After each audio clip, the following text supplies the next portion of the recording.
চাওক যেটো ওয়াকাফ আইন আনিছে সৰকাৰে এই আইনৰ বিৰোধিতা ভাৰতবৰ্ষৰ প্ৰতিজন মুছলমানে কৰিছে আৰু তাৰ কাৰণ এটাই যে যি সম্পত্তি ওয়াকাফৰ সম্পত্তি এই সম্পত্তিসমূহ হৈছে মুছলমানৰ পূৰ্বপুৰুষে দান দিয়া সম্পত্তি গতিকে এইখিনি মুছলমানৰ সম্পত্তি সৰকাৰে যেহেতু মুছলমানৰ স্বাৰ্থত এই আইনখন আনা বুলি কৈছে যদি মুছলমানৰ স্বাৰ্থত এই আইনখন আনিলে হয় তেতিয়াহ'লে আজি মুছলমানে ৰাজপথত আন্দোলন নকৰিলে হয় এতিয়ালৈকে মহামান্য উচ্চতম ন্যায়ালয়ত আজিলৈকে ৭৫টা গোচৰ আজি শুনানি আছে ৰায়দান আছে আৰু হয়তো হাজাৰ হাজাৰ গোচৰ উচ্চতম ন্যায়ালয়ত যাব আমিও যাম গতিকে এই আইনখন আমি মুছলমান বিৰোধী বুলি বিবেচনা কৰিছোঁ আৰু চৰকাৰক আমি আবেদন নিবেদন কৰিছোঁ আৰু মহামান্য ৰাষ্ট্ৰপতিক আমি অনুৰোধ জনাইছোঁ আমি কাইলৈৰ পৰা ভাৰতবৰ্ষৰ মুছলমানৰ লগতে আমাৰ অসমৰ প্ৰতিটো দল সংগঠন মছজিদ মাদ্ৰাছা কমিটি কবৰস্থান কমিটিক আমি অনুৰোধ জনাম যে সকলোৱে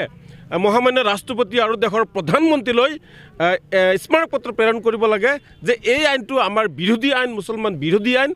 আৰু এই আইনটো আপোনালোকে বাতিল কৰিব লাগে চাওক ভাৰতবৰ্ষ এখন গণতান্ত্ৰিক গণৰাষ্ট্ৰ হয় ধৰ্মনিৰপেক্ষ ৰাষ্ট্ৰ হয় ধৰ্মনিৰপেক্ষ ৰাষ্ট্ৰত সকলোৰে আন্দোলন কৰাৰ অধিকাৰ আছে সকলোৰে নিজৰ ন্যায় আৰু স্বাৰ্থ বিচৰাৰ অধিকাৰ আছে কিন্তু দেখিবলৈ পোৱা গৈছে যে আমাৰ আন্দোলন প্ৰতিহত কৰিবলৈ চাওক আপোনালোকে হাজাৰ হাজাৰ আৰক্ষী বাহিনী আজি মোতায়েন কৰিব লগা হৈছে গতিকে আমি আমাৰ স্পষ্ট কথা কি আমি আন্দোলন কৰিম গণতান্ত্ৰিক আন্দোলন কৰিম কিন্তু আমি কাৰো সম্পত্তি ধ্বংস নকৰোঁ কাৰণ চৰকাৰী সম্পত্তি মানে আমাৰ সম্পত্তি ৰাজহুৱা সম্পত্তি আমাৰ সম্পত্তি আমি চৰকাৰৰ বা আমাৰ সা সম্পত্তিৰ ক্ষতি হোৱাকৈ আমি কোনো দিন আন্দোলন নকৰোঁ কিন্তু যেহেতু আমাৰ জাতিৰ বিৰোধী মুছলমান বিৰোধী আইন ইয়াৰ বিৰুদ্ধে কিন্তু গণতান্ত্ৰিকভাৱে আন্দোলন চলি থাকিব আমাৰ কণ্ঠ কোনেও ৰদ্ধ কৰিব নোৱাৰিলে মানেতো মৰিবই লাগিব শ্বহীদ হ'বই লাগিব গতিকে চৰকাৰৰ যিটো ইচ্ছা আছিল যে এই সম্পত্তিসমূহ এটা বনিয়া গোষ্ঠীক গতাই দিব মুকেশ আম্বানী নীতিশ আম্বানী এইসকলক গতাই দি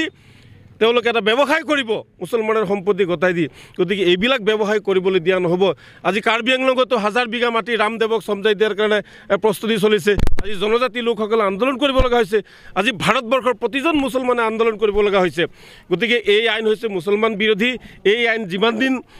মানে বাতিল নহ'ব যেতিয়ালৈকে আমাৰ আন্দোলন চলি থাকিব